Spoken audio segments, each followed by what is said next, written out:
Man šodien atnāca kārtējais sūtījums no draugiem ķīniešiem. Kāpēc kārtējais? Jo man jau vesels lērums atnāca ar kosmētiskiem uzlabojumiem, bet par tiem es parunāšu sīkāk video otrajā daļā.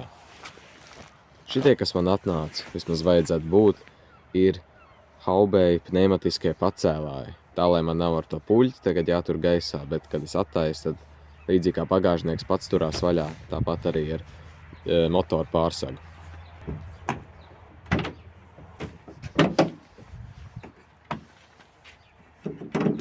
Es speciāli skatījos internetā un meklēju tādus, kas sadara konkrēto modeli, jo katram modelim tomēr nedaudz savādāks ir tās skrūvju vietas. Ir cits mašīnas, kurām atkarīgs no komplektācijas nāk jau tādu pacēlāju, bet šim Polo, cik es zinu, tādu nav. Bet tāpēc ķīnieši ir gudri pielāgojuši jau esošās skrūvju vietas un kronšteinus tā, lai tikai ieliec pneimatisko to cilindru un viss strādā. Es sākšu to, ka es saturu vaļā. Vispār es negaidīju, ka šie tik ātri atnāks. Piegāde bija paredzēta 11. aprīlī, tagad ir 31. marts. Un es biju diezgan patīkam pārsteigts, ka es skatos, ka ir atnākusi piegāde. Tā, šeit vēl komplektā nāk. Šādi stiprinājumi vienam galam. Tad ir šādi kronšteini un paši pneimo cilindri. Un tie ir sarkanā, it kā oglekļa šķiedras dizainā. Es te nevaru saprast, kā pāri vēl ir plēve, aizsarg plēve.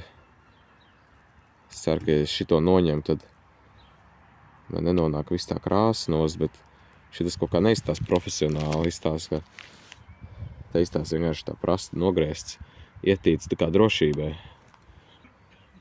Aha, gudrinieki. Aizmugurē apakšā ir tikai melns. Tas nu gan draņķīgi. Es vēl piemaksāju par to, lai viņi būtu sarkani. Nu labi, sūds ir visu. Tā, ja es pareizi atceros, tad viens stiprinājuma gals ir šeit, un otrs, kur tas kronšteins nāk, ir pie šīm bultskrūvēm. Un tad faktiski tas stiprinās kaut kā šādi. Tā, kā ir ar šito stiprību, cik viņš stipri spiež. Diezgan. Labi. Jāsāk ar kronšteinu. Šiem uzgriežiņiem ir 13 mm muciņa.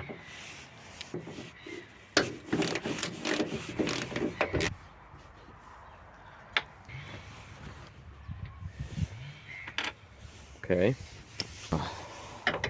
Šis sēžās. Šim nav nekur īpaši daudz variantu virzīties uz augšu un uz leju. Tā kā tas pārsaks ir izveidots. Tā kā tas stāv tagad, tā arī laikam būs jāpievelk.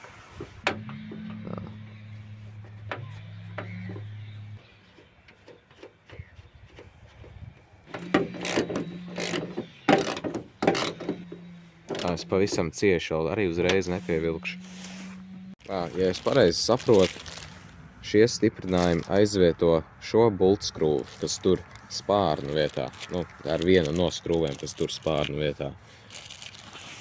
Jo tai ir uzgrieznis, vītne un paplāksne, kas aizvieto šo paplāksni.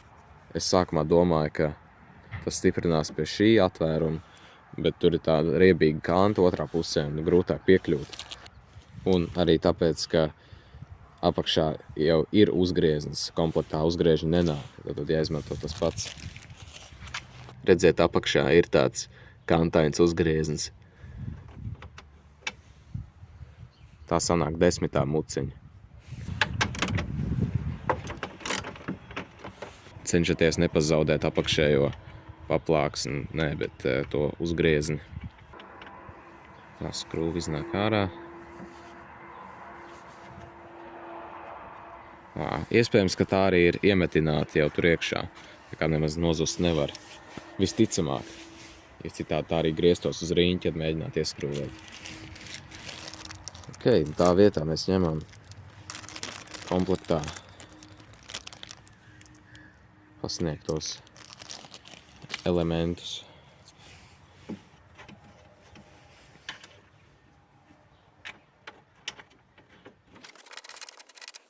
Lai pievilktu, šeit gan vajadzēs atslēgu, nevis muciņu, vai arī ļoti dziļu muciņu. Bet ņemiet vērā, ka šis uzgrieznis vairs nav 10 mm, tas ir 12 mm. Tā, nav, protams, jāpārvelk ar visu spēku. Ņemiet vērā, tā kā šiem stieņiem tie gali nav uz kustīgiem stiprinājumiem, bet tie atrodas uz vītnes, tad šiem abiem galiem savstarpēji jāatrodās perpendikulāri. Nevis, ka tie skatās vienā virzienā, bet šādi, jo augšējā daļa iet kronšteinam perpendikulāri, bet apakšējā daļa stiprinās tieši uz leju. Tā kā pievelciet līdz galam, lai nav vaļīgi, bet lai tie arī atrodas perpendikulārā skatā, savstarpēji skatoties.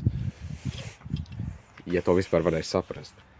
Lai uzsēdinātu šo galu uz tā lodveida balsta, tas tāpat neiet virsū.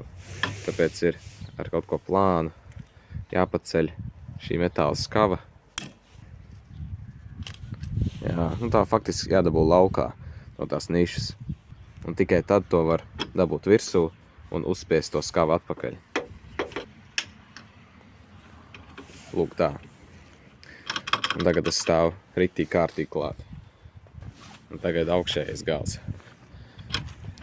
Redziet, garums gandrīz tieši sakrīt. Ir nedaudz uz iekšu, jāiespiež cilindrs. Jāsaspiež tā gāze.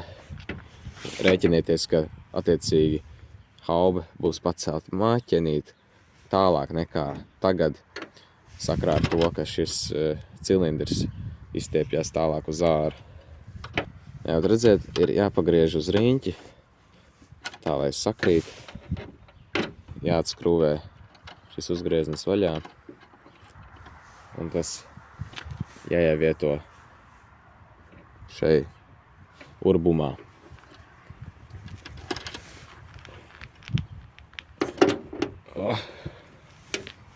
Tā, un tad jāpieskrūvē. Mazliet spēku tas paprasa. Tā, bet tā tas ir.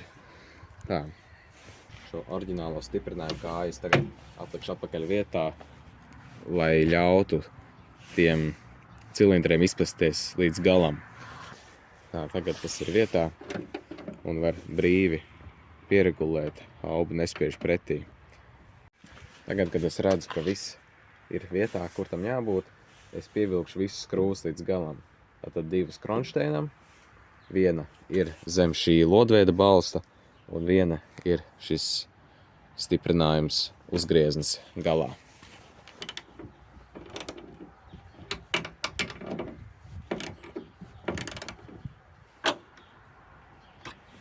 Šis augšējais uzgrieznis arī ir 12 atslēga.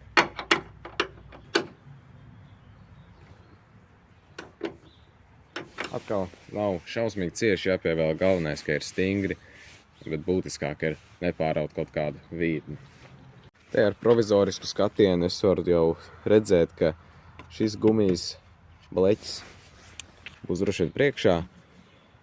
To pavisam nost es labāk neņemt, jo es šaubos, ka taisot ciet, tā saspiedīsies pietiekami, lai dotu vietu tam cilindram. Un tagad otrā pusē ir identiska operācija. Vienīgais, kas ir jāņem vērā, ir, ka šeit ir vats priekšā šiem uzgriežņiem, bet tam nevajadzētu traucēt, to vienkārši palieciet malā. Iespējams, ir jāizņem no šī stiprinājuma, varbūt arī nē, un jāatliek vietā. Bet tagad kronšteins ir vietā, tam nevajadzētu traucēt. Bum, un ir gatavs. Būtu jau labi, ja es būtu zinājis, ka nevajag ņemt nost to plēvi, jo tas arī ir tas sarkanais ogdekļa šķiedrs. Dizains uzlīmēts tikai pa virsu. Bet, ja tu to nezini, tad nemaz nevarētu pamanīt. Bet tā citādi izskatās fantastiski. Jautājums ir tikai, cik labi strādā un vai nav jānoņem tās gumijas nost.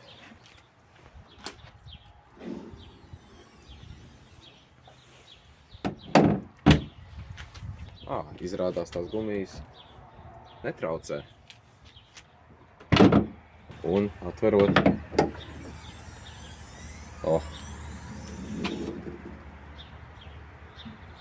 Tā kā kosmos kuģi. Fantastiski. Nu jā. Atkarīgs, protams, no ārā gaisa temperatūras, no tā, cik tā gāze ļoti izplešās. Un tā kā tie ir pavisam jauni, tad kamēr vēl tie ieeļojās mazliet. Bet jāsaka, fantastiski labi strādā. Tās gumijas arī netraucē. Tās, kas stāv tur malās, lai, kad ūdens lietus nolīst, tad tas neielīst dzinēja telpā. Tas ir baigi labi, ka tas nav jāņem ārā, jo tad lietainā laikā es nevarētu labi aizmigt, domājot par to, ka man te viss izskalos cauri. Jā, un šeit stūrī tas sazemēšanas vats arī vispār netraucē. Ko var tur aizbīdīt tā kā oriģināli. Un lai varētu ieinstalēt to kronšteinu, šo vienkārši ar plakano skrūvgriezīti iespiež uz iekšu un izņem laukā. Bet, nu, super. Un kā jau es minēju, es vēl veicu vairāk kosmētiskas, dažas arī praktiskas modifikācijas. Tostarp es pats nokrāsoju priekšējo un aizmugurējo Volkswagen emblēmu spīdīgi melnā krāsā. Lai noņemtu, ar mazu plakano skrūvgriezi nonāk diezgan viegli. Nu, vismaz priekšējā ar aizmugurējo patiesībā nācās cīnīties, bet princips tas pats. Tad es notīrīju ar acetonu, uzpūtu gruntskrāsu, nopūtu ar glancētu melnu krāsu un visbeidzot pārklāju arī ar caurspīdīgu akrilbāzes laku.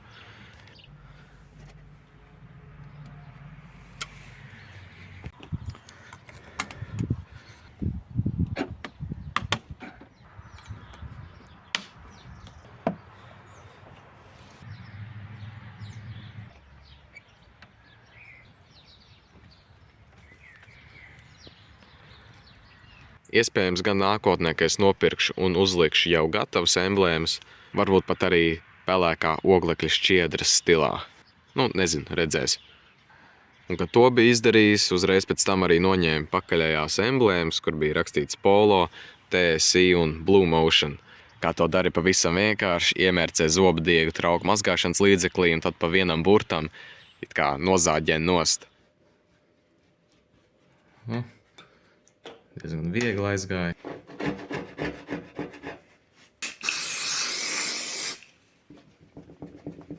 Gatavs. Tas ir attiecināms uz lielāko daļu mašīnas emblēmām, bet ir mašīnas, kurām emblēmas arī skrūvējās vai ar tādiem āķiem ieklipsējās, un tad jāskatās, vai nepaliek caurumi. Bet Volkswagenam nē, viņi tikai līmē virsū. Citādi pēc manām domām tās emblēmas piesaistīja lieku uzmanību, un tagad aizmugure ir tāda minimalistiskāka un acīm patīkamāka. Tas, protams, bija pa brīvu, bet man atnāca arī paciņi no draugiem AliExpress. Pirmais, ko redzēt, jau es uzliku saules sargus abiem atpakaļskatu spoguļiem. Mazs klucīts šeit bija jānogriež no līmējošās daļas tā, lai tā līme piegultu pavisam klāt, bet citādi der labi, turās labi un izskatās arī labi. Ārpusē es vēl riteņiem nomainīju gumijas ventīļu korķus uz šādiem sarkaniem alumīnija korķiem ar Volkswagen logo pa virsu. Arī izskatās ļoti labi. Jā, un par to sarkano krāsu. Liela daļa no akcentu krāsām visiem uzlabojumiem ir un tieši būs sarkanā krāsa. Nu, vismaz tādu stilu es cenšos ieturēt. Jautājums, kāpēc? Nu, tad viens, jo GTI modeļiem akcenti ir sarkani, kas, protams, nav attiecināms uz šo komplektāciju, bet, nu, sapņot jau neaizliegs. Un otrs sarkanais, dod tādu sportisku enerģiju, kas priekš Polo, kā jau viena no atzītākajām priekšpiedzīgas rallija platformām, šķiet atbilstoši tā reputācijai.